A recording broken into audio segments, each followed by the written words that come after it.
One. Hi, and welcome to our review for the first episode in the seventh season of the 100. We just got done watching From the Ashes, which in typical 100 fashion had a lot jam-packed into it, and it was a fantastic um, opening to this new season, to the last season of the 100. At least I enjoyed it a lot. When we were watching it, every time we got to the commercials, I kept having to hold myself back and be like, I don't want to talk too much about this now because I want to capture your thoughts and my thoughts on it. I think it's really cool that we do this and that we're able to just be like, this is how I felt about certain scenes and certain character interactions. So like, just in general, which characters stood out to you and which interactions did you really enjoy, Dagmar? Well, that's such a big question. What the heck, man? Well, I can start if you want. I can tell you one I You really go enjoyed. first. Yeah. So I thought Raven in particular had a really strong episode. She didn't have a lot of lines, but every single one really seemed to move the plot forward. She said to Murphy and Amori that they should pretend to be the primes. She said that she was really worried about where Shade Hato's code went, and she seemed to be the only one worried about it, which we saw by the end of the episode is something they all need to be thinking about soon. They don't have the luxury of waiting to to solve this issue. He's taken all over old Russell. Like, what did you think of Russell in this episode? Did you think he was good? I mean, it's sort of like sad. Like the way that he was portrayed is just sort of like, ugh, yeah, like you're such a sad dude who's like, I don't know. I don't really want to feel bad for him, but like that's kind of what they're going for, right? Mm-hmm. Like this pathetic old dude who like ruined his own life and like want, doesn't really want pity, but like, yeah. Yeah, he's not even using his followers to get death because when they came in and surrounded him, he could have probably convinced one of them to kill him. Like, I don't think that would have been that hard to do because Maybe. I was he, pretty I disappointed don't with Clark though, like in that interaction at the end there. know. Mm-hmm. Because he totally once he switched over, he totally just used Maddie against Clark and it was like, dude, like why he literally Yeah. like 2 minutes ago was like, I would have killed Maddie if I had the chance. Like and now he's like, well, how would you want Maddie to grow up? Like, dude, come on. So manipulative. Yeah, And she didn't even catch on. She was just beating the shit out of that. Oh, sorry. The it's crap. okay. It's okay. It's fine. Sorry. That's And okay. I think we got past the first 60 seconds without it.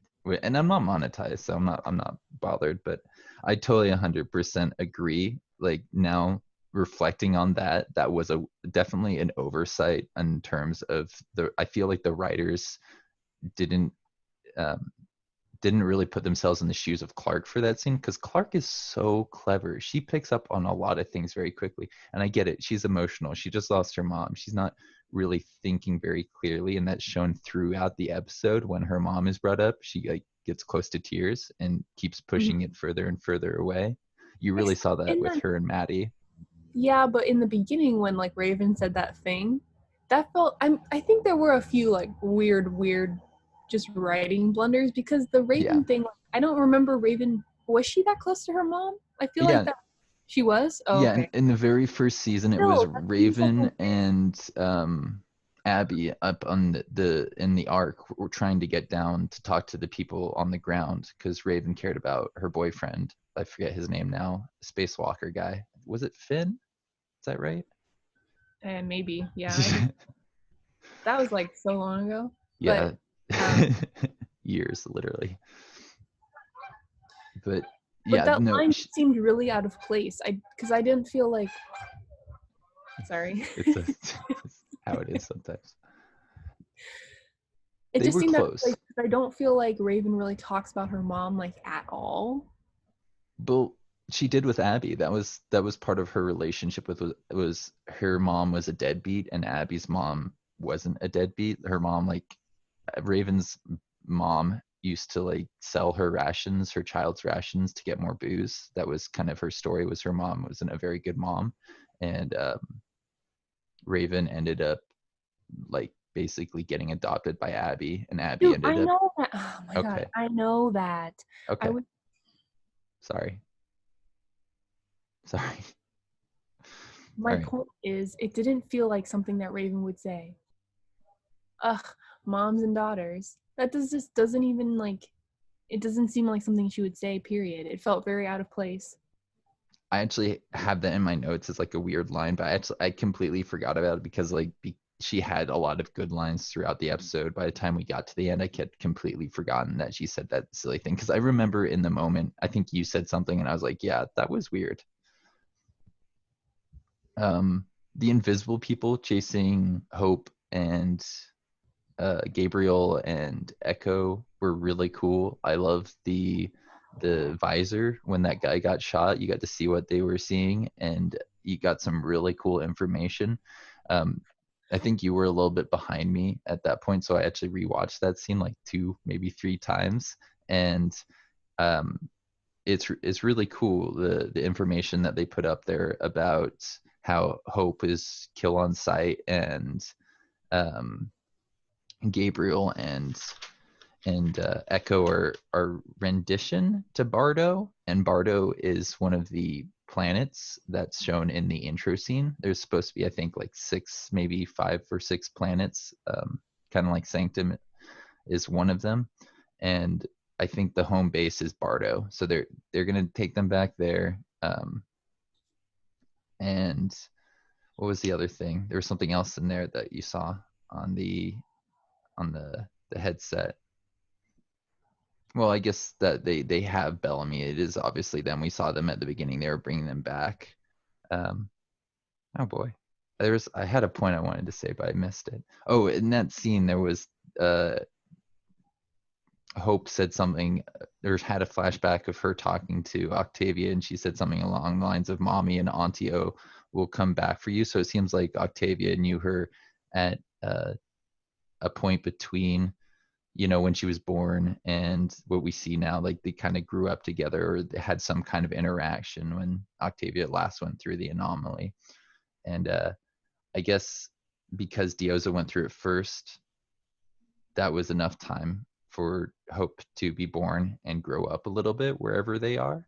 And I have no idea how they're gonna tie Shade Hada into that, because I do have there's something bouncing around in the back of my mind. Like I think these things are tied together. I think I remember them being tied together a little bit the last season. Something about Echo saying like he's after you, or yeah. Mm. I'm a little bit uh, hazy on some of the details in the last season. There's a lot of crazy stuff that's happened in this show. What else do we want to talk about here? Maddie has a pet dog. I bet you like that, right? Yeah, I don't know why they called it Picasso. um, But is that a Josephine thing? has an obsession with artists and painting. Josephine liked to paint, I think, to Oh, like well, they deal couldn't with. have picked like I don't know, a not more interesting. That sounds bad, but like Picasso's like one of the most famous artists. They could have picked one that was like a little more subtle or something. Mm-hmm. Maybe told you a little bit more about what they're gonna do this season. Like Picasso, he's very like I think you Well, know actually, he does have that one painting that's like, oops, um, the war thing. I think it's not a is that him? person. Yeah, It's a Guernica. oh, I don't know the one. Do you know It's the story, or like that's just like his well, style? it's an anti-war painting. Um,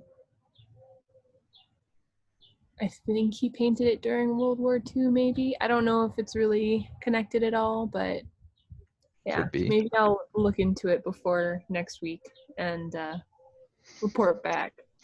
Next time we see Picasso, If you're my gonna art have history a. is I like it because it kind of fits in with the whole theme of Clark really, really wanting to have them all live together. Everybody that's left should try to find a way to coexist and live in this one compound. Apparently, they need to for 3 years, and then they're gonna go their own separate ways.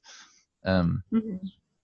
but I assume after 3 years, they're gonna either have killed each other off or made peace, hopefully a lasting peace where they don't necessarily need to go off to their own compound. It seems kind of like a strange plan, but I guess they're just thinking for the future, making sure everybody has enough space, because it's probably a lot of people in a pretty small compound, or they don't have enough beds probably for everybody, or who knows what else. They're lying about the flame, which was something that I think Gaia wanted to lie about it. Was it Gaia or Indra that wanted to lie about it? I don't know. I don't think Indra wants to lie about it. Yeah. She's not that into the flame thing, so I think she'd be more interested in just like moving on. But I wrote Gaia wants to protect her. Indra is nervous. So Indra obviously has wisdom, and I think they're kind of foreshadowing that she's going to be right. She had a lot of great lines in this season. I felt like I think in this episode, I feel like in the last season she was underutilized, and I really liked how much screen time and how many lines they gave her. She had like 2 or 3 lines from the trailer in this episode alone, which kind of makes me nervous for her future. Like if she's going to have a lot of lines here but not later on, does that mean she's not in the later parts of this season? It would be an interesting way for them to kind of like wrap up her storyline, is to kind of have her sacrifice herself for her daughter. It is the last season, oh so what? I didn't catch that. no, I don't. I like Indra, and I don't want her to freaking sacrifice herself or something for her dumb kid. They don't even get along. they really don't get Mothers along. and daughters. Mothers and daughters. That's what this episode should have been called. No. I like that Hope can't remember anything. It's a very sci-fi like motif to just forget everything conveniently like that, but it works. I'm up for it, because I think it'd be too easy with the way they ended the last episode if she did just remember everything they needed to know. I really like that Jordan doesn't believe that in the divinity of the primes, because I was super nervous at the end of the last season, because they seem to be indicating that he was losing his mind and that he wasn't going to be the character that we knew. He wasn't going to be the son of Monty and Harper, the good guy, the diplomat, and he lived up to that role in this episode. He was the diplomat again, and I think a better diplomat than he was in the entirety of season 7. I feel like he really failed and dropped the ball in a lot of situations.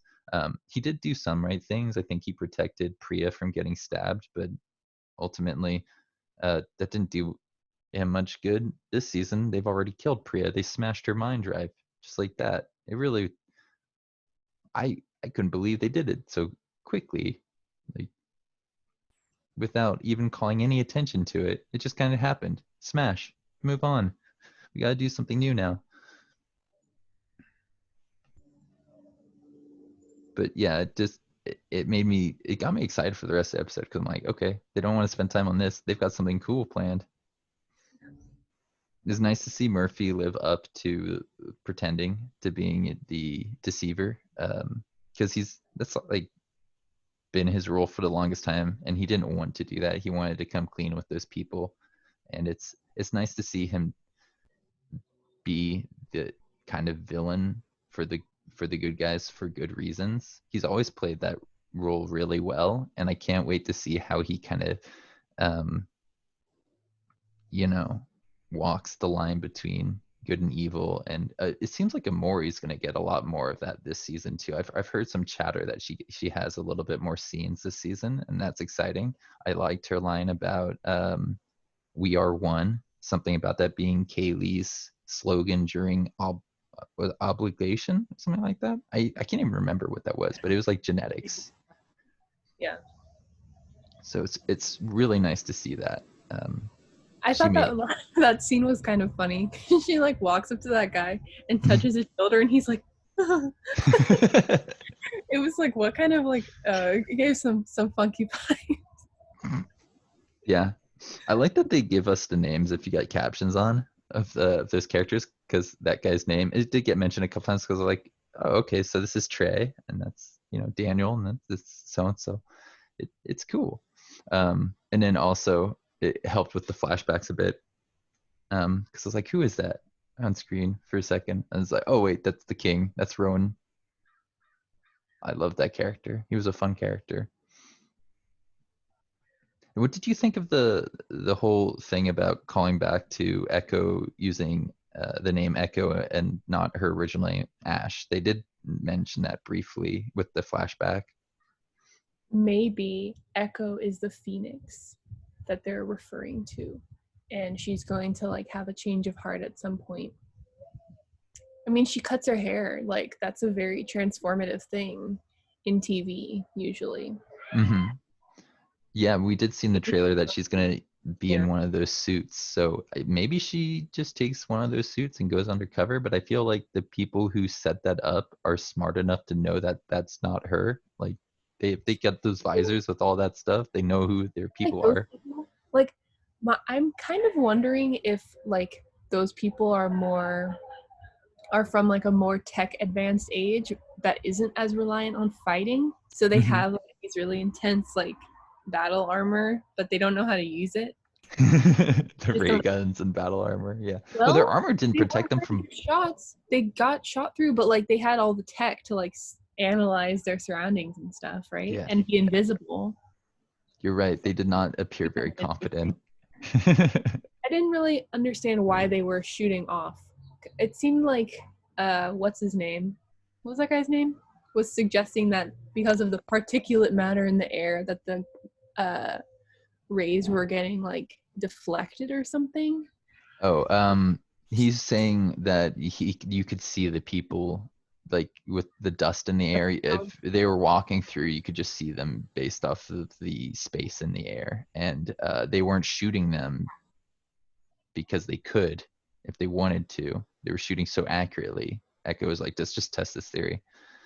They don't want to kill us. They're just trying to scare us, which is weird. If they're trying to catch them, why would you get them to run by shooting at them? My theory is that they actually don't know what they're doing. They're completely incompetent. The future is That's probably useless. not accurate, but it would be kind of funny. Well, they had the same markings on their face as Hope, so I think they're from the same faction, which is interesting because she doesn't look anything like them. But who knows? Maybe it has something to do with the children of Gabriel and their whole relationship with our existing factions. Maybe they don't get overwritten. Maybe they've been through the portals before and they just don't know it. They've just lost all memory. I I don't know. I think that's pretty much everything from my notes. Is there anything else that you feel like we should probably go over?